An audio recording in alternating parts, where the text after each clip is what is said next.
Hello, everybody, and welcome to Chapter Select, a seasonal podcast where we bounce back and forth between a series of games, exploring their evolution, design, and legacy.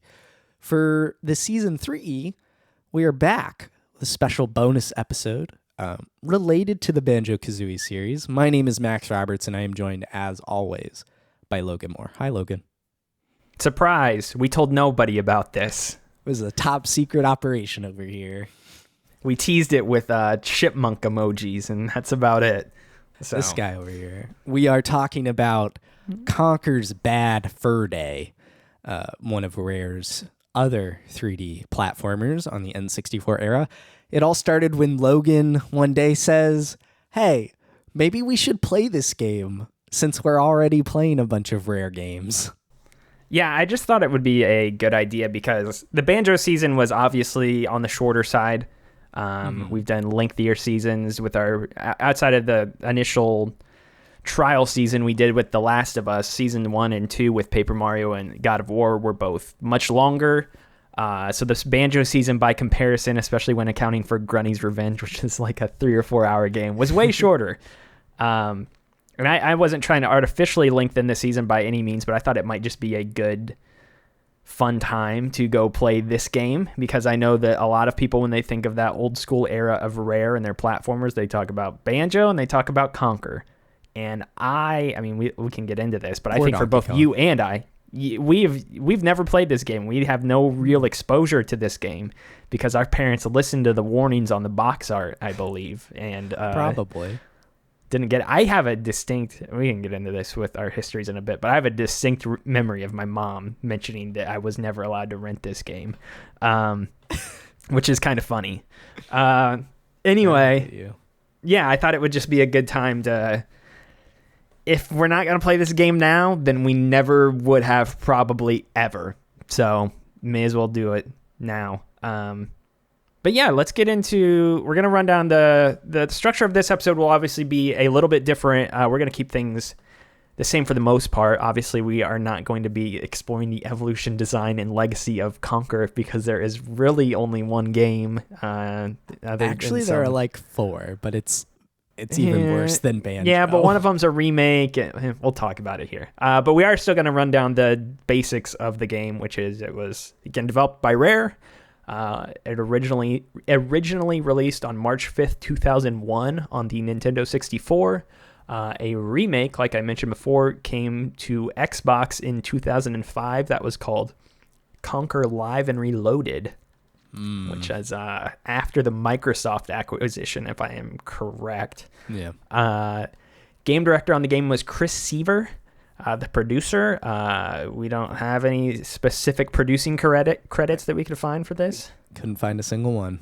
The game itself was published by Rare, though, even though it was in tandem with Nintendo, again, and maybe we'll talk about that a little bit more with the history here. Nintendo was very much, again, I don't know, probably just a marketing partner on the game. If you watch some of the footage that you and I both watch, they talk about Nintendo being a partner on the project, and I assume that's just insofar as like giving them space at E3 and helping to promote the game and stuff like that. And then the music was done by Robin Beanland, so not Grant Kirkhope this time around. The Metacritic score on this game was a 92 out of 100, which makes it very high. What was Banjo? Again, I feel like I've brought this up a couple different times this season. As you can tell, we don't record all these back-to-back episodes. So I forget this stuff over the months. Banjo Kazooie had a Metacritic score of 92. That's interesting. Live and Reloaded, the Xbox version, had a 78 out of 100. We're not going to be talking about Live and Reloaded over the course of this episode, but really that was a full-blown remake of the game. Really just the big alteration was the visual style. And the multiplayer. The multiplayer was changed a bit as well, yeah. And yeah, I before we get too much talking about our own experiences with the game and what we thought of playing it here for this episode, we did want to bring up a couple other things about this game's history because it is really kind of a fascinating project at Rare. This is something along with Banjo Kazooie that they had been working on for quite some time. The Bad Fur Day as a project evolved a couple different times. Conker, again, his first appearance was in Diddy Kong Racing, much like Banjo, and I think that was in 97. So they had been working on a Conker game that they were going to release, which is why he showed up in Diddy Kong Racing, same as Banjo. But this game didn't see the light of day until 3 years after Banjo had released, which is why it was one of the final swan song games for the N64. The game itself started out as it started in 1996, and it was just called Conker's Quest at first. Am I right? Yeah. And then that Conker's evolved Quest. into 12 Tales Conker 64, where players could play as either Conker or Barry, who was a chipmunk. The game was kind of conceptualized. If you're interested, they talk about a lot of this on Rare Replay and some of the developer docs that they included in that release of the game. Conker was the game was set over the course of the 12 Tales name, I guess, was set over a bunch of different worlds and things like that. And Conker would go to different worlds with different themes and stuff like that. And he would have different powers. And I know they talked about how they would give him different hats and things like that he would be able to do. So it's kind of similar to how Bad Fur Day turned out in that way, at least with the different worlds and stuff like that.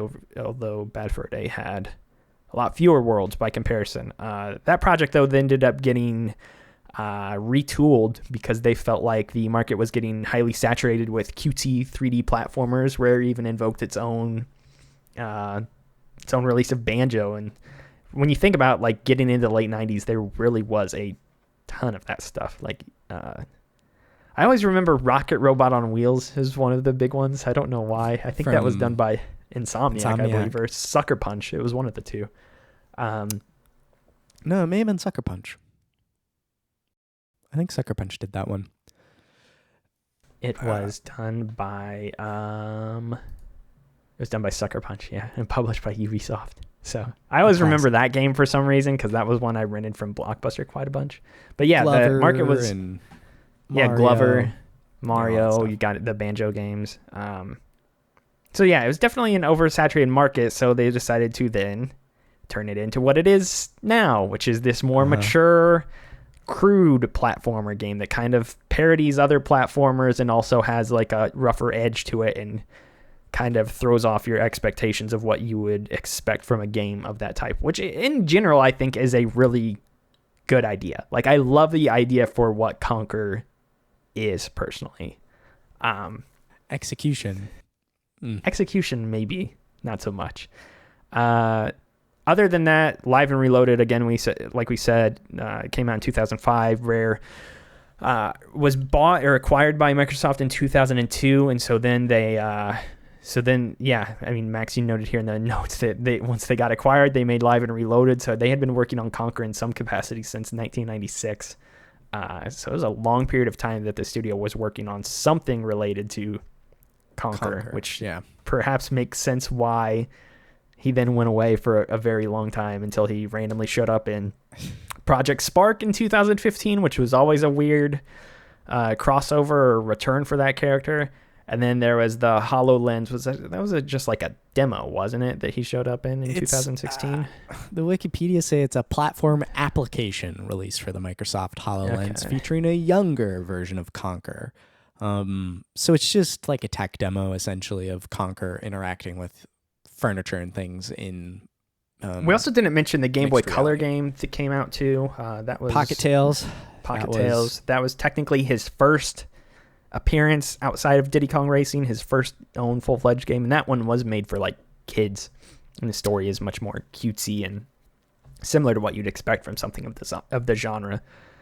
So yeah, bottom line is Rare worked on a lot of things related to Conker for the better part of a decade at that studio, and the only two things we ever really got from it was, Pocket Tales obviously, but that's a Game Boy Color game, was never hugely notable, but then Bad Fur Day, and then you had Live and Reloaded. This brings us to talking about our own experiences playing it here with this time around, and maybe our exposure to it prior to playing this. Max, I'll start with you. I mentioned I kind of have my own brief history with this, but did you ever have any exposure to this when you were younger in any way? I just at the Hollywood Video in Brownsburg there, which I don't even know what that building is now. It's just one of the games you would see on the shelf. A squirrel and a bunny leaning against a logo, and it says for mature audiences only. It was that and I think it was a Rockstar game that was like rated AO. I remember those two games being on the shelf. I forget what that was, Manhunt or something along those lines. And I just remember, I don't recall ever asking to rent it. I just remember the box and, the rated M. It was kind of this juxtaposition of a cartoon character and the, 17 and older rating on it. Beyond that, really nothing. I mean, Conker's kind of one of those, if you follow video games long enough, Conker kind of just seeps into your consciousness of, well, this is a big, he's a crude, rude, cursing squirrel who drinks a lot. And his game's very expensive on N64 because it didn't sell a ton and it was at the end of the console's life. I think the GameCube may have even been announced or even available near the time. So Conker was super late. Basically in development the entire life of the N64, one way or another. And so that was really all kind of just osmosis until now when I've actually played it here on the Xbox. What's your story? The GameCube would have surely been announced because the GameCube came out later that year in 2001. So it surely would have been shown off, or people would have known it was coming. Yeah, my own experience, like I mentioned before, I had played a lot of these platformer style games, or even just rare games in general back in the day, whether it be Banjo and then GoldenEye, and I had Jet Force Gemini 2 back on my N64 that I like to play a lot. So I don't know if my mom specifically knew that, which is why she then said, don't rent this game. But I remember there was one point where I was playing my N64 and she just walked in the room, and I think I may have been playing with my dad. She may have said something like, oh, this game right here, Logan's not allowed to play this. And I was like, what? And so that was kind of my exposure to it. And I remember the ads for it as well, and I was very confused. This game had a very strange marketing campaign. I don't know how deeply you may have looked back into that back in the day, Max. I've looked at it now. I don't remember any of it, but I've seen what it was now. It's the marketing was very much trying to make it clear that it was bad marketing, but it was they were trying to make it clear that it was not for kids. And the way that they did that was they made it stand out if they would have just shown commercials with, hey, come buy Conker's Bad Fur Day, and it was just a bunch of clips from the game, then most people by proxy would have just thought it was a game for kids. So they did some weird things with the marketing and put a mature, edgy slant on it, much like the game, to make it clear that this game was for older audiences, which I think is how my mom became aware of it, I'm going to guess, and which is why she annotated that I wasn't allowed to play it, because there's a squirrel with a beer on the cover of the box and stuff like that. So yeah, that was really my only exposure to it. And I think for a lot of kids, like when your parents say you're not allowed to do this, then there's a part of you that's like, I want to do that because my parents won't let me. And that was never how this was with Conker for me. I knew that this game existed. I knew it was a mature game because of how old I was, though, when I knew about this game, which would have probably been around when it came out. So 2001, I would have been 6 or 7 at the time. And I really did think like it was for older audiences, and I did think that it was there was like bad stuff in the game. I didn't know what to think, obviously, at the time. I just thought it was for adults, and it's not for me. And it's funny now. I mean, we'll get into talking about our own general thoughts on the game now.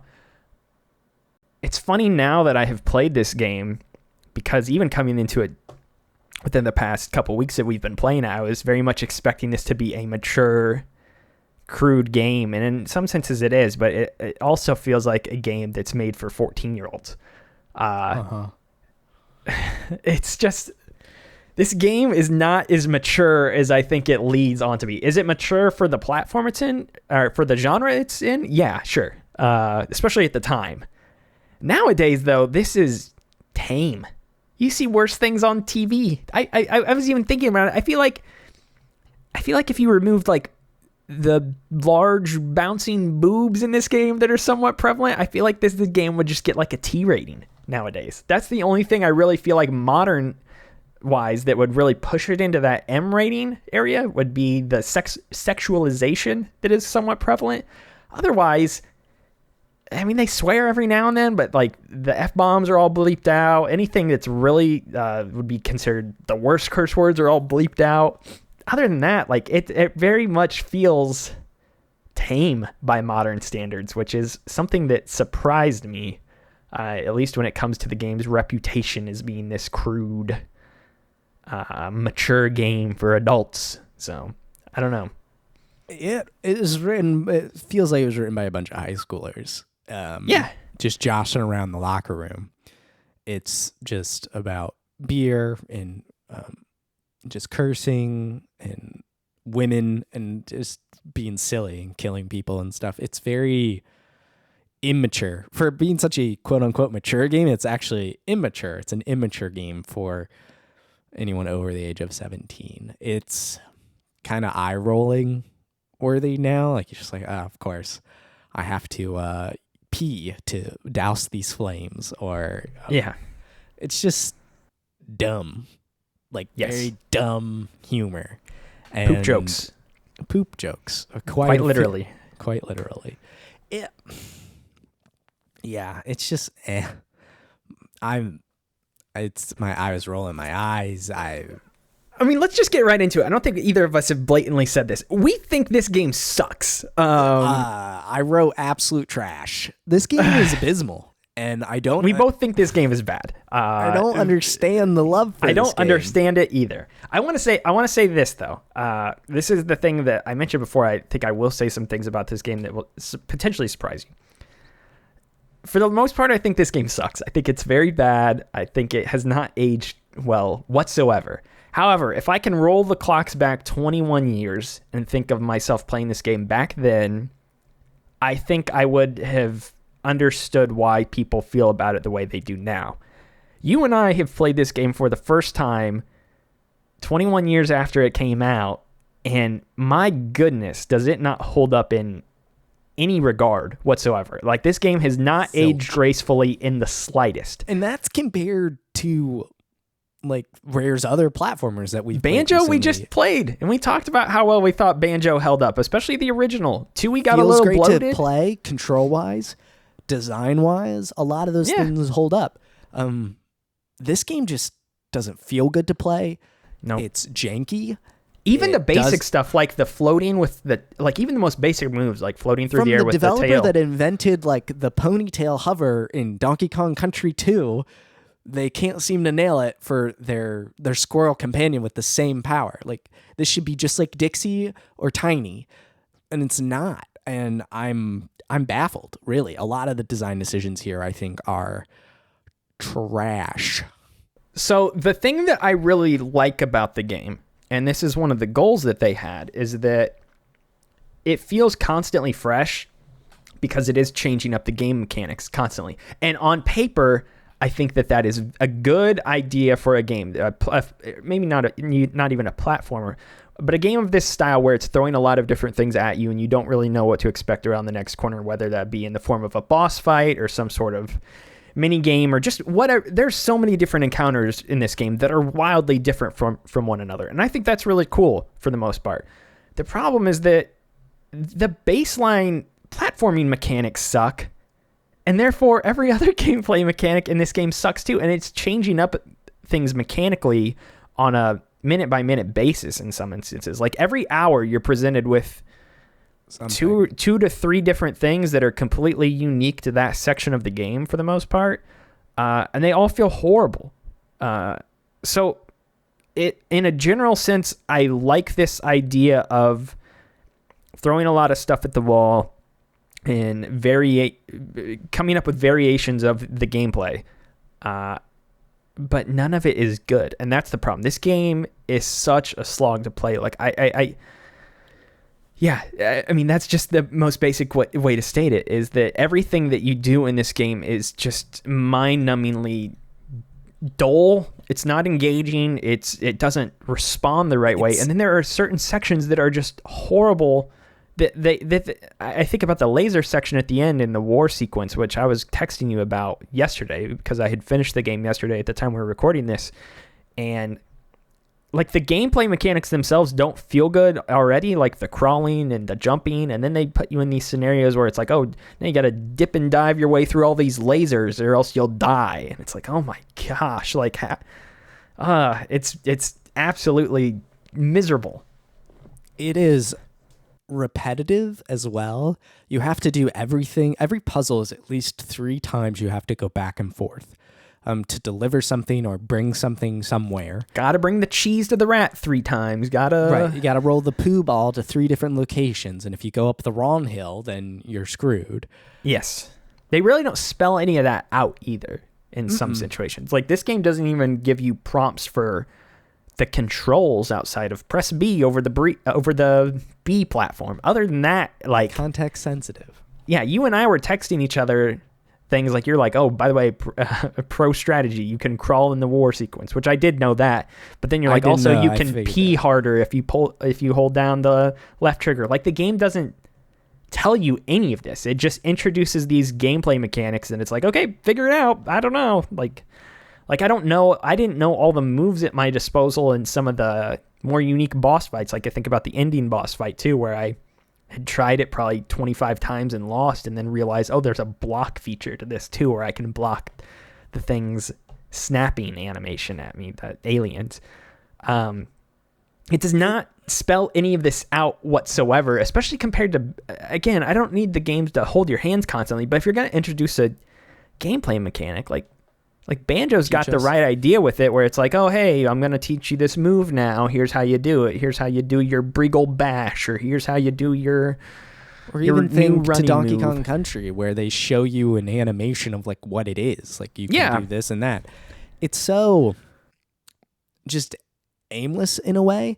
I also think about this too, is I feel like it's 2 different games that kind of mashed together. This is arguably...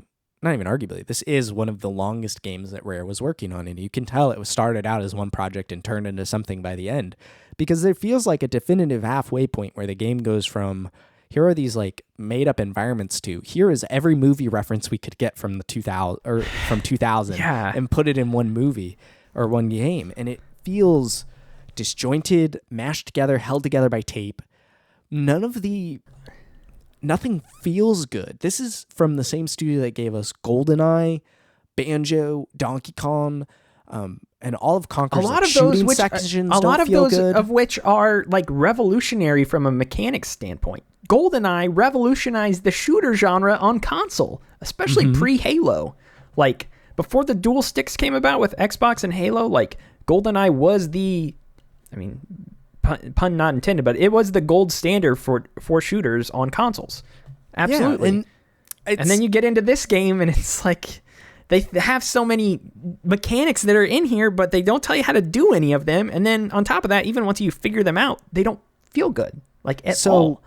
It's kind of convenient or ironic timing. I'm actually reading The Making of GoldenEye, which is a boss fight book right now. I'm reading a press copy for review, and they're talking about how they made GoldenEye and stuff in this book. It's the history of that game. But one of the tidbits I kind of learned about Rare, which I didn't know, was essentially the studio was on like a farm in the countryside, and there were a bunch of barns, and basically each barn was a team making different games, and there was no cohesion between the teams. It wasn't like, this guy from Banjo is now working on this game, or we can go over here and talk. They were all kind of internally competing with each other.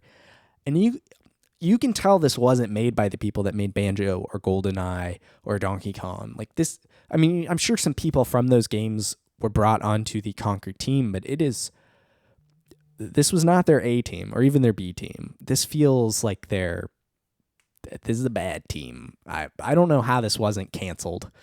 Yeah, it is kind of fascinating. I think, honestly, if they had not come up with the idea to make it more crude, then the game doesn't see the light of day, because it's clear that they were already wavering on the idea of 12 Tales and thought it wouldn't be good to release that.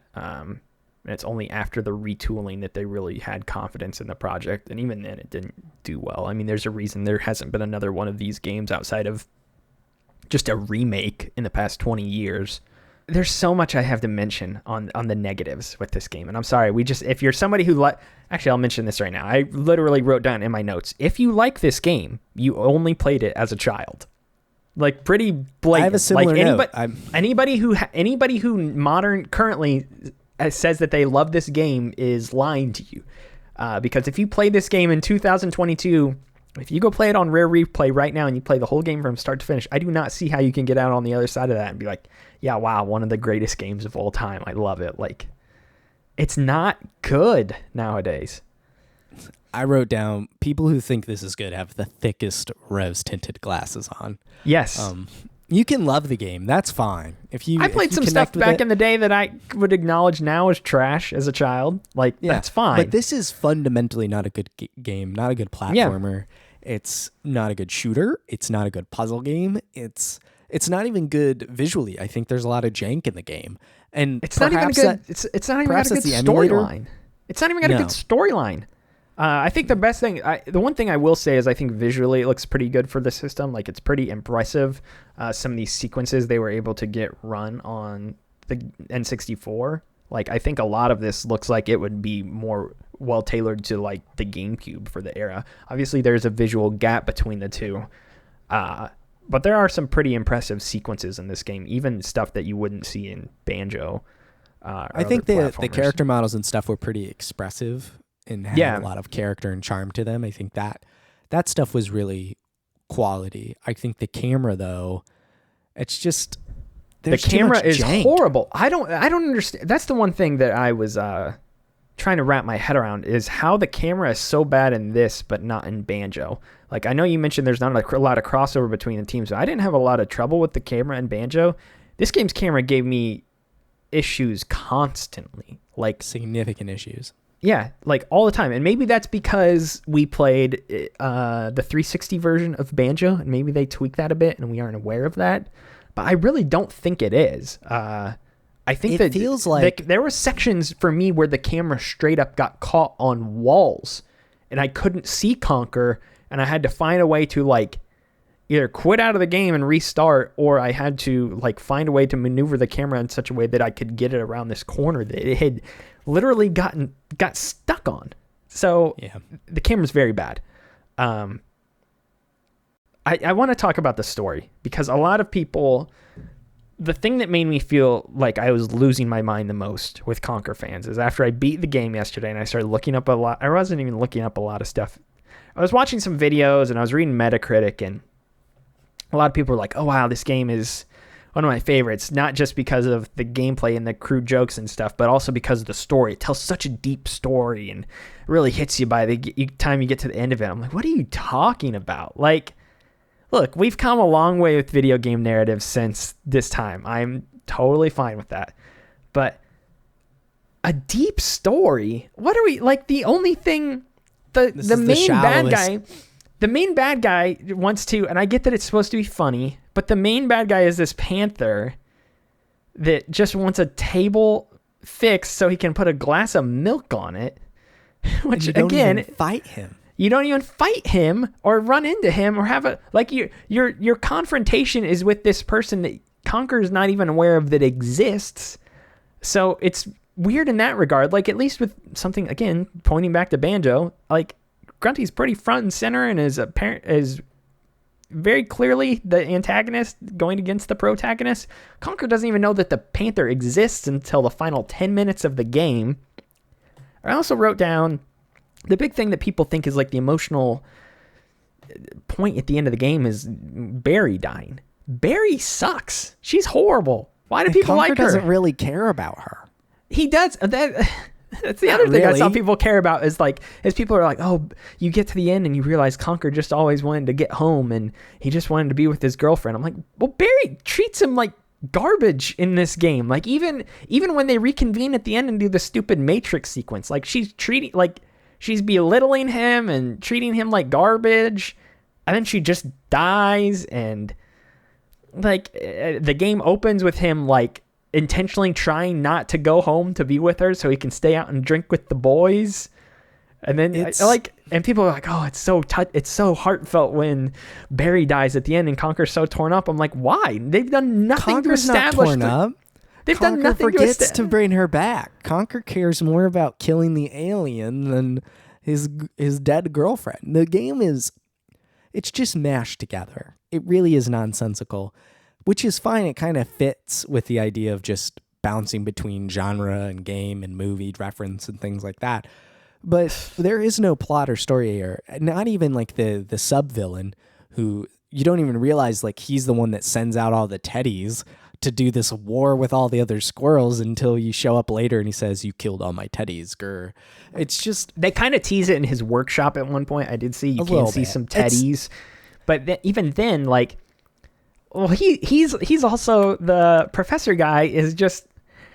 He's the one invoking all of these movie references too, or not invoking them, but he's causing all of them. Like I'll make a war, which is then supposed to be Saving Private Ryan, and then I'll impregnate the Panther with an alien. A xenomorph will pop out of him. It's just like, dude, what? Like, and again, if I had played this 20 years ago, then I probably would have thought that stuff was much funnier. Maybe we're just inundated with the references and remember this. Like nowadays, I wouldn't have gotten these references because I hadn't seen Alien or Saving Private Ryan. Well, I probably would have thought it child. was silly. Imagine if you were 25 and you were playing this in 2001. Maybe you would have got it. You probably would have gotten it. Not as a 7-year-old. That's what I'm saying. Imagine if you were the age you are now and you had played this back then. Oh, sure. Yeah, I would have gotten because you weren't supposed to play this game as a 7-year-old. The box is said true. that. The box does say But yeah, like the story is not good. And then a lot of the story beats themselves are just ripped off of movies. Like, how am I supposed to care about this war sequence when the war sequence is just supposed to be a dupe of Saving Private Ryan? And not even that, but like it's supposed to be a parody. This is what I was struggling to wrap my mind around with some of these sequences, is that it's supposed to be a parody, but it's just one-to-one mimicking the scenes of the movie, essentially, which is not... Like, when I think about parodies of things, I think about how even something as terrible as, like, the Scary Movies or whatever, the old Scary movies. Like... It's clearly trying to be a parody of, I don't know, Saw or something like that, but then they throw a wrench in this scene that you're familiar with that then makes it a parody. I guess in this, the parody aspect of it, or the thing that you're supposed to find funny, is that, oh, this is like Saving Private Ryan, except it's squirrels instead of people. Like, that's not that's not funny. I don't know. Like, it's just, they're just changing what the characters are that are these reference points, I guess. It's like same with the bale of hay. Like, oh, this is like Terminator now, except it's not Terminator. It's not a man. It's just a bale of hay. It's like, okay, sure. So like, I don't know. The parodies are a little, yeah. They beat you over the head with it, and that's what apparently people love so much about it. I think it's exhausting. There's no consistency in this game at all. It's just a frustration point. Every new mechanic is something you've got to learn. Every new challenge is some obstacle with a very small margin of error. You mentioned the laser hallway earlier. That reminds me a lot of like Nuts and Bolts, where if you just touch the wall, you're stuck in the wall. You spin around like you're grabbed. The margin for error is small. The controls are not adaptable to said margin. It's just a game that punishes you constantly, but you're supposed to enjoy it because it's funny. The final like escape sequence from the war chapter, which is far too long. You know, you have to like one-shot these enemy Teddy snipers with 90 seconds, and if you don't, you're gonna die. And it's just they one-shot you too. Exactly. You can't even run past them. And you have to use these shooting controls that are some of the most atrocious things I've ever seen in a game. That I don't... The thing that sucks about how we played it too, like we played it through Rare Replay, like I would have loved some quality of life improvements, like freaking inverting the controls for the God's orientation sakes. of the camera. Yeah, holy smokes. Like being forced to play this. The shooting sequences were especially bad because you can strafe with the right stick, but the controls on that aren't inverted, but they are inverted on the left stick. So you're like inverted aiming with the left stick, and then you're not inverted moving with the right stick. And it's just like your brain is juggling. And again, when this game came out, I understand there wasn't a 2-stick layout, so maybe it was a little bit more easier to wrap your mind around. But like, these are the things that they needed to add to this release of the game. Yeah. Just little things. I don't feel like they would have been that hard to do. And you have to know if you're releasing Rare Replay too as a package. Like, what are the games people are going to play in this? They're going to play the Banjo games. They're going to play this. They're going to play Jet Force Gemini, probably maybe like the Viva Pinatas or something. Like, those are the main things I feel like. Yeah, Perfect Dark. Like, those are things people are going to want to play. So maybe if you can add a little couple of quality of life features for that release, that would be great. But no, like, they can't. They didn't, at least. I will say this. I was probably a fool is probably what you could call me. Like, I bought Live and Reloaded as well, which you can still buy digitally for $10. That game is not included in Rare Replay. That game is not included in Game Pass. No. Which is surprising to me. Just, you would think Microsoft would put everything in there. It controls much better, thankfully. Okay. It does feel better. The platforming, the jumping, the control there just feels much better. It's more modern, thank goodness. Which is nice to see after a 4-year gap, essentially, between the two versions. But they do the thing that you definitely don't like, which is they give Conker like real fur and graphically just make it very, more real than cartoony. The font for the speech bubbles is totally out of place. It's not cartoony or charming at all. It feels very corporate, which is just strange. But at least control-wise, it does feel better in Live and Reloaded. I don't know why it's not included in either of these as an option. It's a remake of the campaign, and the multiplayer was the big difference. And you and I both didn't play multiplayer in either game here, but it's just this kind of deathmatch shooty hallway game and different modes like capture the flag and things like that, just rename different things. It's just not good fundamentally, which is a big shame. I would like to stress again, I want to invoke a couple other things that really bothered me about this, and we don't have to spend a lot of time on any of these. But before I do, I would like to again stress, I think the more I played this game, the more I did appreciate it in a weird way. I appreciated what it was going for and the structure of it. Again, like I mentioned before, I think the idea of this game that is throwing a lot of different worlds at you, a lot of different characters, and it's trying to keep you on your toes with different gameplay mechanics and different objectives and things like that. I think that is cool. But again, it just doesn't land any of that because the mechanics suck. I wrote down, why would I like Conker? And by that, I mean the character specifically. A lot of people I've seen have invoked like, oh, this is one of the best characters ever in gaming, blah, blah, blah, blah, blah. I'm like, I don't, like, there's nothing he does over the course of this game that makes me like him. He's just kind of the conduit for all this crude stuff that's going on. And even then, he's not even like the crudest part of the game. He's kind of somewhat innocent in some ways. Not all of them, but I didn't think not anything innocent. He did was likable. Yeah, but he's just a squirrel that drinks beer and he barfs and he's so relatable. He's like me. He drinks beer and yeah, I don't know. There's nothing really about Conker in this game that I liked. His voice is also kind of annoying. I wrote, we already touched on this, but I wrote main plot with the Panther is stupid beyond repair. Another thing I did like, this is a positive, I like that this game was very clearly influenced by cartoons. Like, that's one of the elements I did really like.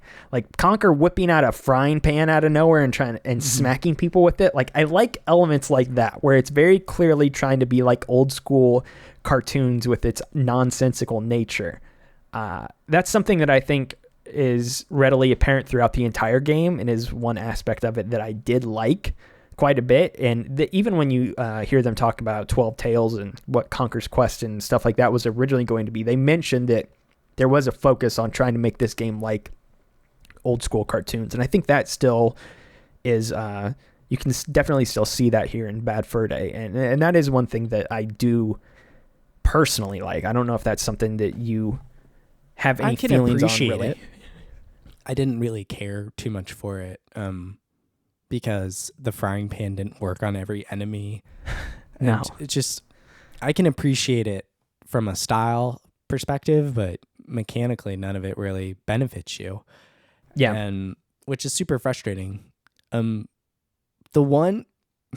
think the one thing that I truly did like from this game, to be my own little ray of sunshine or positivity here, is the Great Giant Poo, or whatever it's called. That is a good Mighty Poo. That was what it was. That's a good section. The boss fight itself, getting to the boss fight is not good, but the boss fight itself is actually decent, funny, original. That actually made me laugh. Good job. It's clear to see why that's like the most memorable part of the game by far. Yeah, absolutely. There's a whole poop world, which is very. I don't understand why funny. Conker doesn't need his gas mask inside the mound of poo, but he does outside. Don't think about it too much. But the singing was good. The boss fight was tolerable. Mechanically speaking, it was. They really went all out there, and that was good. Every other boss fight in the game, not so good. Pretty frustrating. One small thing I wrote here, again, we don't need to talk about this too much, is that the fall damage in this game is insane. Like, very, very insane. Because there are sections where you're climbing up and bouncing off all these things, and the camera's terrible, so you can't see. The depth perception is also atrocious. I think specifically of the one underwater section with the spinning fan blades? Things or whatever. Yeah, the blades. Oh my gosh, dude. That whole sequence made me want to lose my mind, because the depth is so bad. You cannot tell how close or far you are away from some of these things, especially in that whole section. I hated it. Fall damage is atrocious, though. It really, really is. Especially during some sections where you'll climb up something really tall. Like I think about the tower the bat tower sequence where you got to climb all the way up there, and then you got to get back down. The rope physics. If you don't grab the rope just right, you'll fall. You immediately just it forces you down the rope and you fall to your death. There is no margin for error in a game that doesn't give you the tools to even stay within that margin. I wrote down, I already kind of touched on this, and this isn't about the game itself, but I just wrote, I hate the fans. I hate you. I'm sorry. If you like this game and you're on the internet praising it, I seriously spent, Max can tell you, and Max, if you're editing the video version here, feel free to splash all those images I sent you on this section of the video so people can see what I'm talking about. Some of the way people talk about this game makes me feel like I am turning into the Joker. What is wrong with all of you? Please, I implore you, go play this game right now. It is not good. Last thing I had written down, and then we can move on and talk some other things. This is something that it's not really a positive or a negative. It's just something that I noticed much more with this game compared to Rare's other games, is that this game is incredibly British. Way more than their other stuff, which is funny because, I mean, Rare's a studio from UK. But I don't feel like that's really present in their other games, and maybe it's because there's voice acting in this and stuff like that that kind of shows that element of it. But even the sense of even the humor and stuff like that, like I feel like the humor in UK is much more dry compared to what we experience over here in the US, I think, for the most part, which is why I think something like, what's the main plot of the game? Oh, the Panther wants a new leg for his table, and it's going to be Conker. Maybe that's something that, I don't know, busts up the guts of people over there in jolly old England. But here, I'm like, what? I like absurdist, like goofy stuff, but that was just dumb. Like that's, yeah. I don't know. There's a lot of the game's humor you can tell hails from that region for sure. I felt like, yeah, it just feels very slapped together, really. And I think that's why I wanted to include all that dev history stuff kind of toward the top. You can tell this game was stuck and broken, and they just had to get it out eventually, and that's it. And Rare was really cranking out some bangers at the time, and this kind of limped across the finish line at the end of the console's life cycle. And the lack of a clear goal or like what you're supposed to do, like I felt like I was missing something in the opening hour or two of the game. I don't know if you felt that way as well, but you just kind of get let loose, and it's like, go get home, and I'm like, well, am I actually supposed to be trying? It's like, so what are we doing here? Like, again, Banjo, it's very clear. Your sister's kidnapped. Go in this witch's castle and go from there, and it's clear what you're supposed to be doing. This game, it's just very, you're supposed to get home, but also there's this Panther Man who's looking for you, but also there's these worlds and characters, go run around in them. Like, I don't know. None of it was coherent. The first like 3 areas too, it's very open in the beginning. You can go to the barn, you can go to the poo tower, or you could get to the bat tower. At the beginning of the game, it could be the very first thing you do is go to the tower. And then it's a very linear after that, where you go to the caveman dinosaur land, and then it's the vampire, and then it's war, and then it's the Matrix. That stuff's much more on the back half of the game is definitely much more linear, which I liked because it wasn't helped. It wasn't fraying my brain, feeling like I was missing something.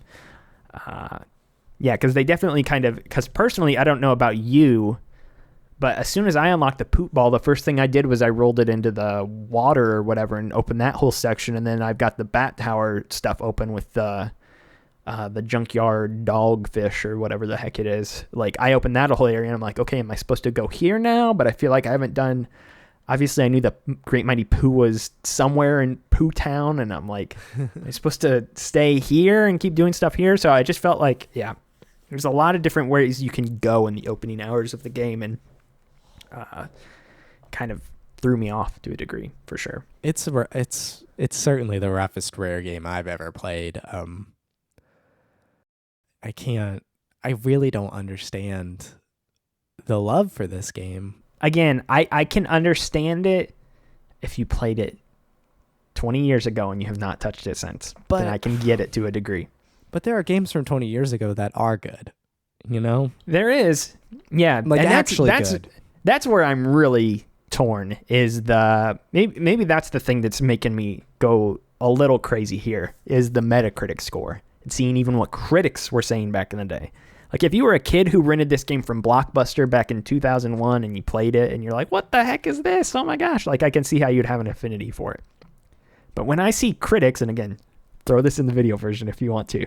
When I see critics saying, this is the best N64 games, move out of the way, Zelda and GoldenEye, it's like, what are you talking about? Like, this was bad on Xbox when I just played it, and I can't imagine playing it with the N64 claw controller, and it's that much, it's even got to be worse. So, I don't know. So we don't like the game, if you can't tell. No, the game is abysmal. I hope if people do listen to this and they are fans of this game, realize that, one, we didn't come in expecting to dislike this at all. I came into this very much like excited to play this, and Logan it wasn't was until definitely on the excited train. I started playing before him and was like, this is rough, dude. And he was like, should we keep going? We had a conversation of if we should even see this through. And the reason why we did is because I think this makes for a good conversation piece for us to talk about this game. It's been a while since I've played a bad game and like ripped it, you know. It's every now and then you need a bad game in your critical line of work. And this is some seriously bad gameplay and design. So and it just makes me sad. It makes me question if Rare was ever really a good developer, or if they just got a few lucky games out. I don't know. Put a pin in that conversation, because I want to come back to that exact point when we get to our legacy wrap up, because I want to talk about Rare as a whole.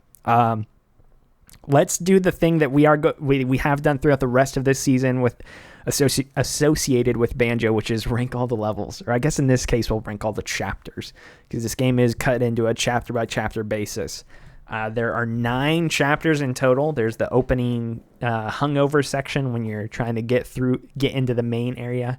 There is Windy, which involves the bee. There is Barn Boys, which involves the boob flower and the cheese rat and that whole area. And the Terminator hay bale. There's the Bat's Tower, which has got the cogs in it. There's Sloprano, which has got the Great Mighty Pooh and stuff like that. Uga Buga is the caveman prehistoric area.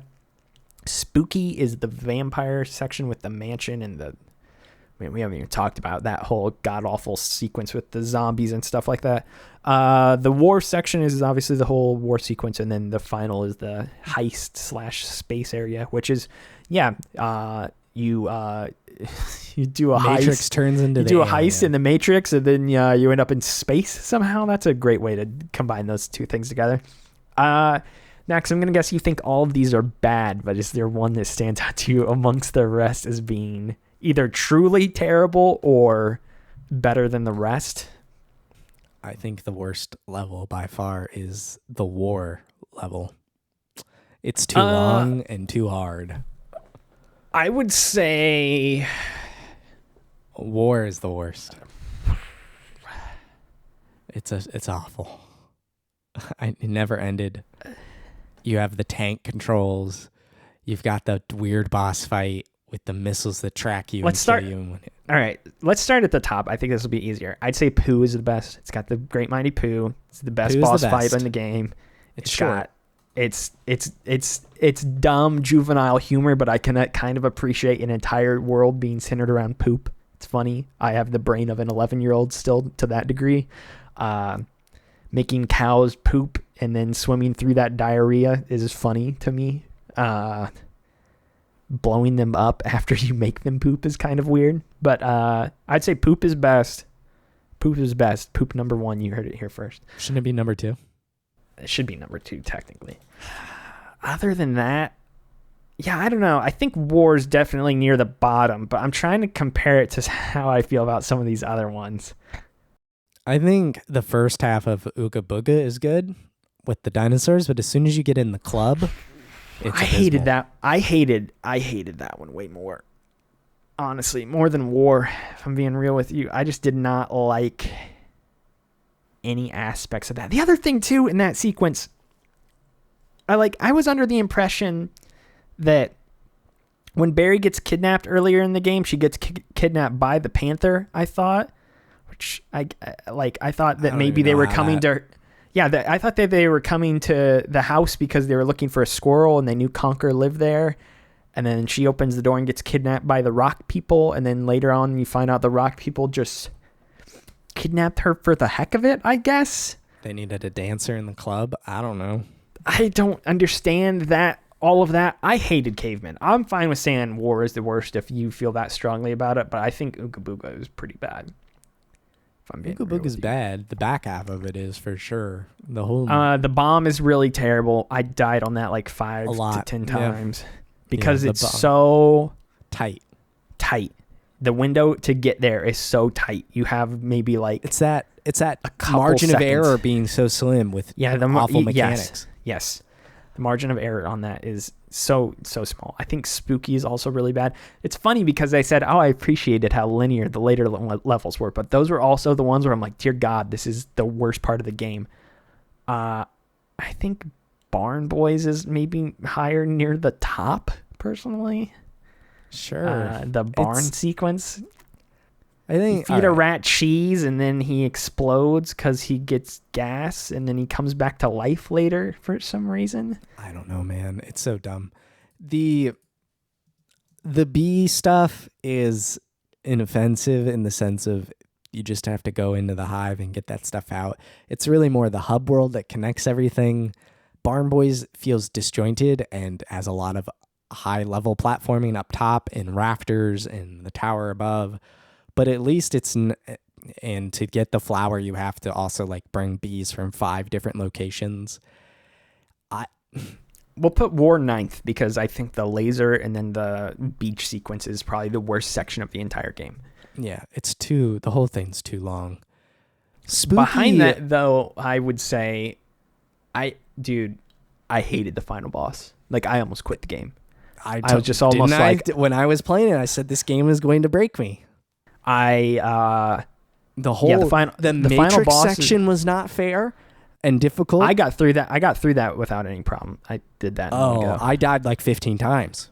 What on earth? I just kept spamming B on the things and jumping back and forth. Nope, they kept shooting me in the jump. I would wait until they said group and then jump, and they'd...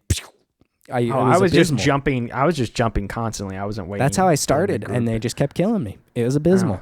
Wow. And then that means you hated that even more than I did. Like, I hated that. I got through that without into the alien. Okay, so let's put that 8th. I think the alien is atrocious. It is not that bad with just punching it and then throwing it out the first time. The third time, because you have to throw it out the air like 3 times. The third time, it's a crapshoot of whether or not you'll get to do it. It'll let you punch it the first time. The second time, you usually just have to dodge or block one sequence, and then you can do it. The third time, totly random if you're going to do it or not. It just decides. Awful. It just decides that when you're allowed to punch it. And a couple times, I don't know if this happened to you, but I would punch it like twice, and then it would dodge the other shots, and then I wouldn't be able to finish it off. The sequence. And you couldn't finish the combo. Yeah, it was just... You mentioned to me like, oh, it was just dumb luck when I finally did it. Same thing here. I don't know what I did in the run where I finally beat the boss compared to the ones where I didn't. It was just... It's truly... It just let me finally hit it, whereas the previous times it would not. Horrible. I don't have any single idea what I did in that successful run compared to the others. I don't get it. I really hate Prehistoric Phil. I would have to put that 7th. I really do not like it. That and Spooky. I would say the one thing... Spooky's bad too. Spooky is just meandering, especially when you have to fly all the villagers there, but at least it's easy. Yeah, I didn't have many problems with Spooky. The 3 keys thing was the one that annoyed me the most. Super annoying, because you have to go through this... Again, it's just these quests of... You've got to do something 3 times, and it's far away and slow and difficult, and it's just not good. I think the caveman can be 7. I just hated the caveman more. Like, I have problems with Spooky, but I think the Bat Towers has got to be 6. I would say the Bat Tower at least was not that long. It took me forever because it kept falling off the rope. That took me a bit too, but I would say comparatively it is not that long. Comparatively, it's not that long. But it's also super fetch questy. It is. The worst part of the Bats Tower was running around in the circle area trying to smack the cogs with the frying pan, because the animation of you pulling out the frying pan and smacking them is so slow that by the time you get within smacking distance of the cogs, they're already running away. So I just like, there's so many little things like that throughout the game that I wonder, like, was this play tested? Like, I understand, like, okay, you want to smack the cog with the frying pan so that you can then pick it up. But when they were internally playing this game, how quickly were they able to do that? Because like very simple, trivial stuff like that, where I knew what I was supposed to be doing, and it was simple in theory, took me way longer than it should have. And that's just not fun in the slightest. Like, why is that taking so long? I would say I'm fine with putting Bats Tower 5th. Again, I do think the saving grace is that it's not that long. It really is not. You just swim into the thing. You climb the tower, you pull the lever, but then you got to go into the furnace, into the safe, and then you're swimming. Oh, the furnace and the safe. I forgot about that. And that's got the underwater sequence. That's really bad. Yeah, see, I had to look up a Spooky. Yeah, that's fine. The worst part of Spooky is... I'm fine with that, yeah. The worst part of Spooky is riding the barrel down the thing. Horrible. Oh, so hard. I got it on my first try. Don't ask me how. I felt like I almost fell off like 6 different instances on the way down. Just total luck. But it was atrocious. And then the first lead up to the gate that what's the Grim Reaper's name? Greg? Greg, sure. I think it's Greg. He opens the door for you to get into that area, but you have to walk through the graveyard and kill all the zombies. The zombies just pop up from the ground and you have no idea. Like there are certain invisible lines that you'll cross where then the zombies will spawn. I basically just got to a point where I tiptoed through the whole path, and then the second I heard them jump up, and because I crossed some certain threshold, then I would run back down the path. Then I would turn around and wait for them to slowly stumble towards me. Interesting. I jumped on top of the gravestones and just shot at them beneath me. That is a better idea. That's a pro strat for that sequence, I would guess. Yeah, I've realized I could get up there safely and took care of business. I would say that the B stuff is higher than Hungover. Hungover stinks. I don't like chasing the key around and smacking it with a pan. Hungover is better because it's short. Well, so is the B. The B, you just go up to the hive, take it down. No, and then I guess the other time you go back up and then you take it down again. Yeah, I don't know. I didn't care for... Barn Boys has got... I will say the Barn Boy sequence... That's a great example of not telling you what to do, because they don't tell you that you have to use the pitchfork dash to like take out all the bales of hay. I knew that. I kind of assumed that pretty quickly. I kept trying to hit it with a frying pan and nothing was happening. No, I assumed that was the case, so I didn't struggle on that front. It was so abysmal. I will say that sequence had... The best thing I'll say about Barn Boys is that it probably had my favorite characters in the game. I like the paint and the brush. And then I like that they bully the pitchfork into going to hang himself, which is just horrible, but it was funny. That was one of the sections in the game that I actually thought was pretty humorous, was that they tell this pitchfork to go kill himself, and then he does, and then he's like, wait, I don't have a neck to hang myself by. Like that was one. I've seen some people say like, you couldn't make this game today. That's one thing that I don't think they would put in the game today. That joke would not cut it today. Yeah, that and all the boobs would probably not be as prevalent nowadays. Definitely. But yeah, I did find that kind of funny. Otherwise, though, the notion that you couldn't make this game today, what are you talking about? Again, this game is so juvenile. I feel like there's more crude games out now, for sure. Especially in like the indie space and things like that. Okay, so for ranking them, Sloprano, I guess. The poop area. Number 1. Number 2, we'll say Hungover, the tutorial area, because it's short. 3 is the B area, Windy, because it's also short. 4 is Barn Boys. 5 we'll say is Spooky. 6 is Bats Tower. 7 is Uga Buga, the prehistoric area. 8 is the Heist and Space section. And then 9 is It's War. But if we're being honest, they're all bad. Yeah, I think the one thing we haven't touched on in our discussion so far is just the music and the sound in general. Like I said at the top, the composer this time around was Robin Beanland. So this was handled by a different composer compared to the Banjo games that we've been playing here. What did you think about the music in this game? Because this is one aspect of Conker that I was privy to, at least to some degree, before we started playing. So I had heard some of the tracks that were in this game beforehand, but I really didn't know what to think about it until I had played the game. Do you like it, dislike it? Where are you at? I said it's annoying and I don't like it. And I said, how does anyone have a soft spot for this? I don't know why this soundtrack got a vinyl record release. I think this is pretty abysmal. I think the thing that I realized the more we played this is that when I had heard the music from Conker previously, just on its own, I did not like it. So yes, if I was to buy a vinyl record of this, I would not want to put it on and just listen to the tunes of Conker's Bad Fur Day. I do think the music in the game matches the game itself quite well, though.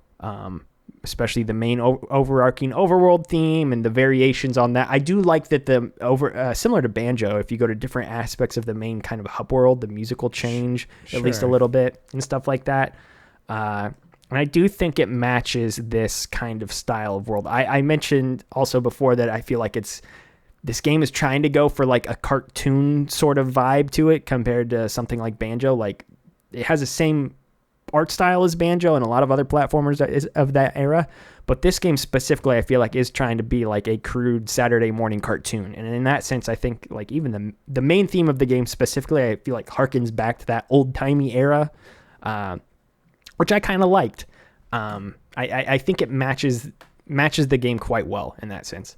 Obviously, there's other songs in the game. The Pooh song is good. It's funny. It's a great idea for let's have this large turd sing opera, me me me me me me me, and throw poop at Conker.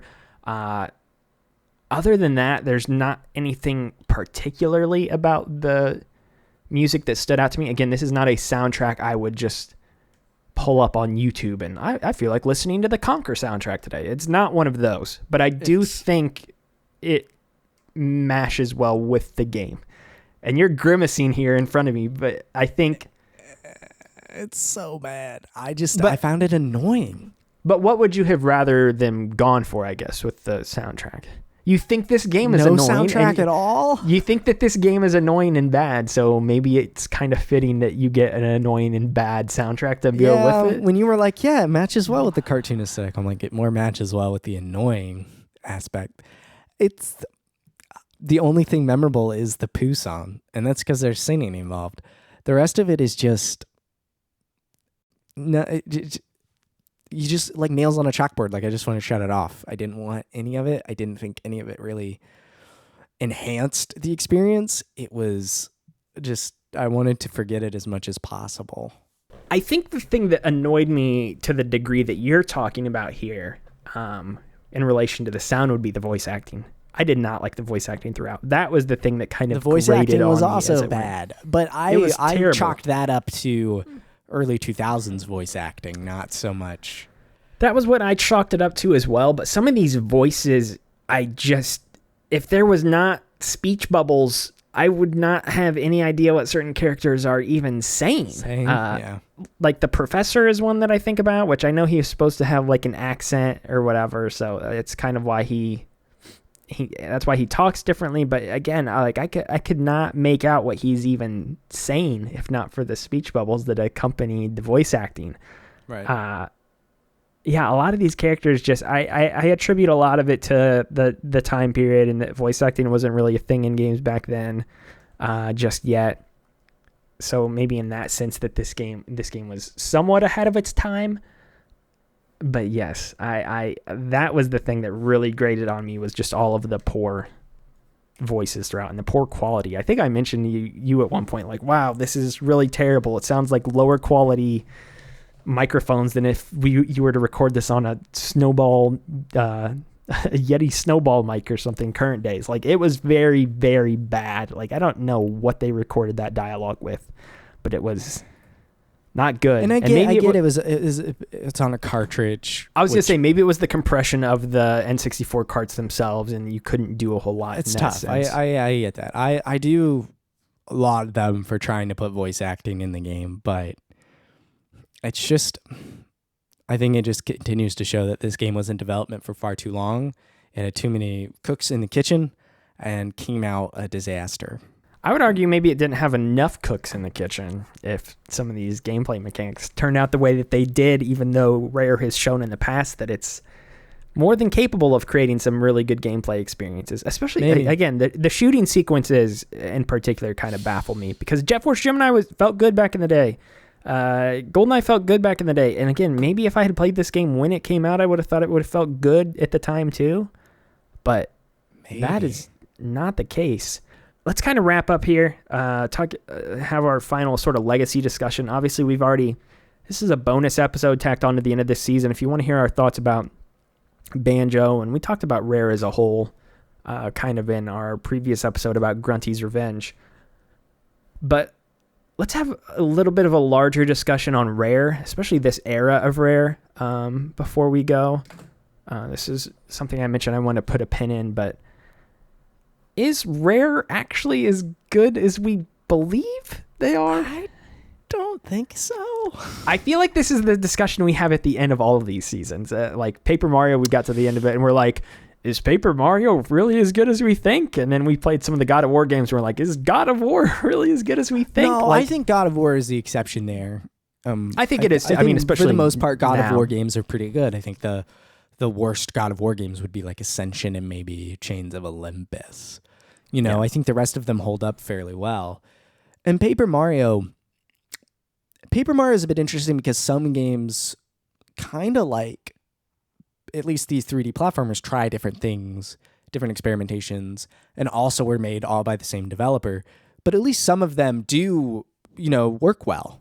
Well, I was going to say Banjo is the other example of one I know we got to the end of it, and we talked about this in our previous episode. Like, Nuts and Bolts stinks. Grunty's Revenge is just kind of this Game Boy game that's only a couple hours long, so you can't think much about that. And then I know with Tui, you and I were really let down with Tui because it just felt so bloated and so much larger than it needed to be, and that game does not really hold a candle to the original Banjo. So even when looking at that franchise, it's like, well, there's one good Banjo game, and the others are either bad or just not noteworthy at all. Yeah, but this one for sure makes me wonder, like, is Rare good? Kazooie's good. I think there are parts of Diddy Kong Racing probably still holds up, at least as a kart racer of the time. GoldenEye, it was this game. It was Conker, which went into Crab by the Ghoulies, which went into Conker Live and Reloaded, which went into Perfect Dark Zero, which is bad, which went into Cameo Elements of Power, which is unremarkable, which went into Viva Pinata, which people liked, but that's like a totally different style of game in a lot of ways. But also, people liked it just like they liked Conker, so maybe Viva Pinata is really bad. I don't know. I haven't played them. Yeah, I don't know. Maybe we'll put out another surprise bonus episode playing Viva Pinata. Connect Sports is Sports Connect games. Well, I wouldn't even think about that. I'd think about, Banjo Kazooie Nuts and Bolts as well in that mix, and then the Connect stuff's kind of its own category. Launched rough, but is apparently pretty good now. But then even then you look at Rare currently, and they've got Sea of Thieves, and that's in a good position. But this Everwild game they're supposedly coming out with is in like development hell, and who the heck knows what's up with that. So yeah, it really. I'll say this. Rare is very much a good studio back in the day, because you got to think about all the Donkey Kong Country games. You got to think about Perfect Dark and GoldenEye being revolutionary console shooters. Banjo-Kazooie 1 is legitimately an excellent game and is one of the best platformers, I think, to this day. I do think, though, that when you go back and look at Conker and then a lot of those other projects, like, you can start to see the decline in quality over like I think for some of us it was like a very sudden thing when all of a sudden you got into the late 2000s and it was like, wow, Rare's really not what it used to be.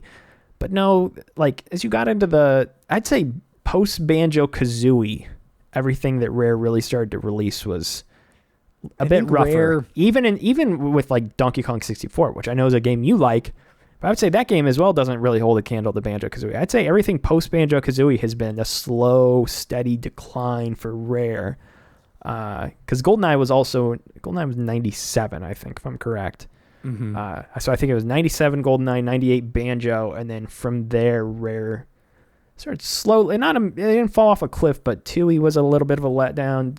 Donkey Kong 64 was good but had problems, and then you get into this and all the other things I mentioned. So it was like this slow decline over the course of about a decade or so where Rare really started to fall off a bit. I think that takes away from what they did, though, from the Donkey Kong Country games on SNES and stuff like that leading up to Banjo. I think that span of about, what would that be, like 6 to 8 years there was really special stuff they were putting out.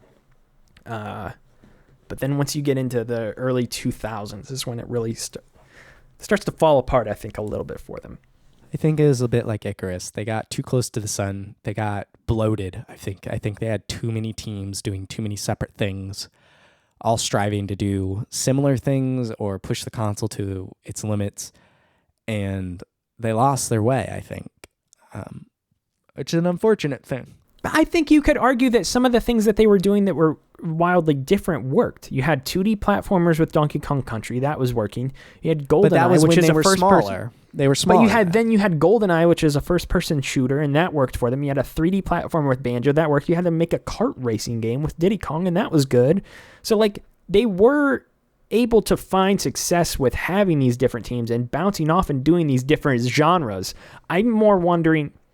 I think for me, the question is like, who was potentially leaving or staying at the studio around that time? Like, I would need a deeper look into the studio's history of who was around and maybe who wasn't, or like what things started happening internally within Rare that could have prompted this slow sort of decline. And again, I think it was a place that could foster good talent.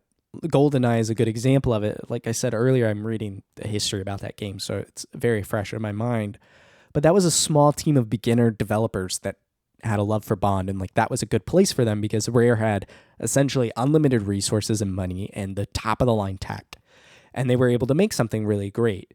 But they were also spread across so many different teams and so almost unchecked, where a game like Conker could fester for 5 years and be brought out in kind of shambles, I think.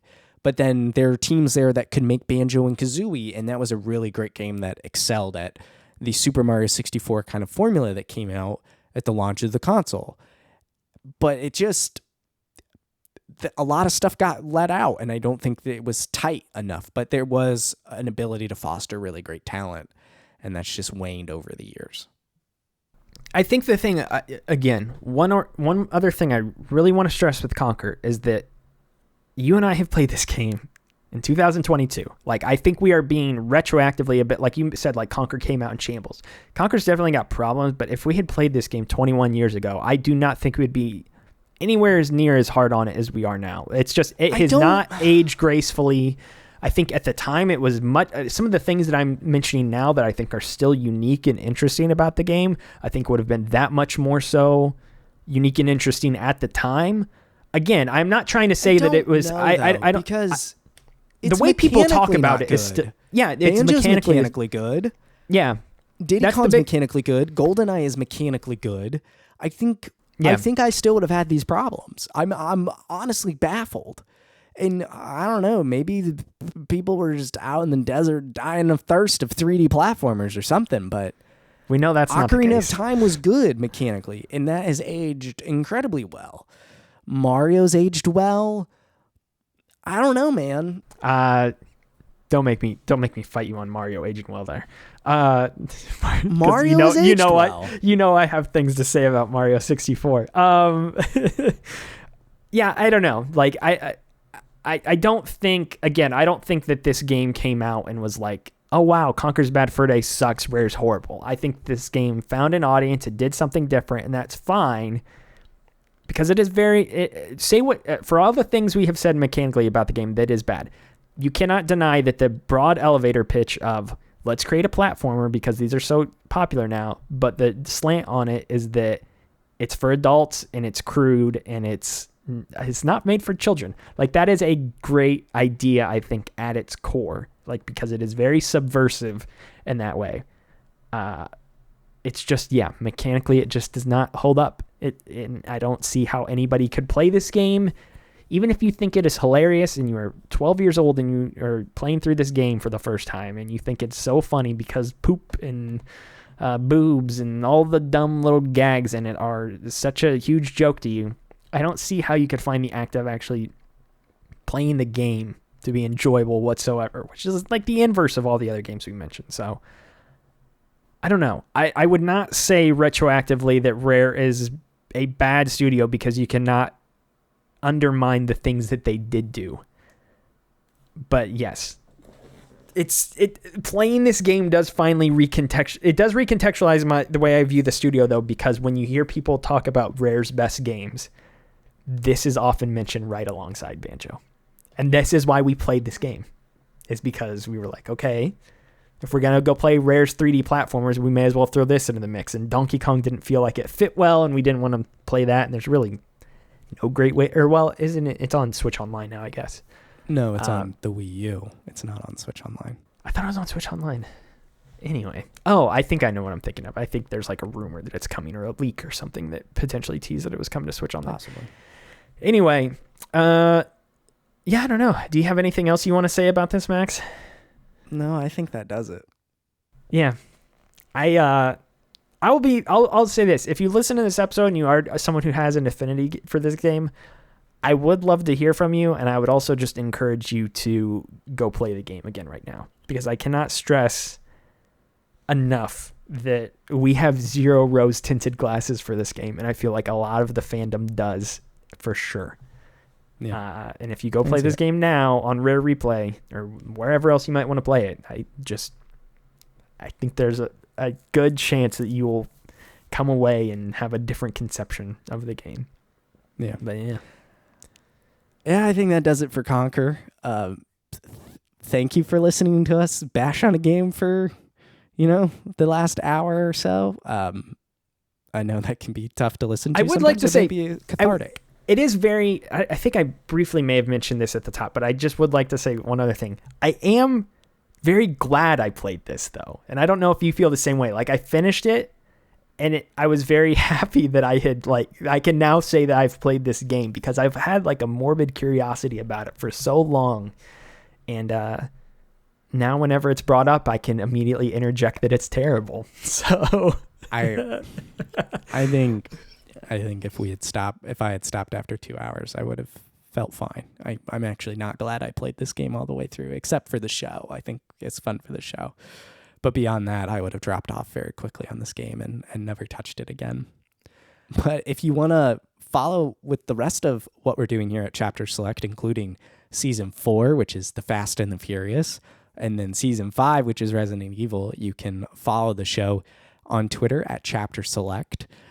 You can follow Logan on Twitter at Moreman12 and his writing over at comicbook.com.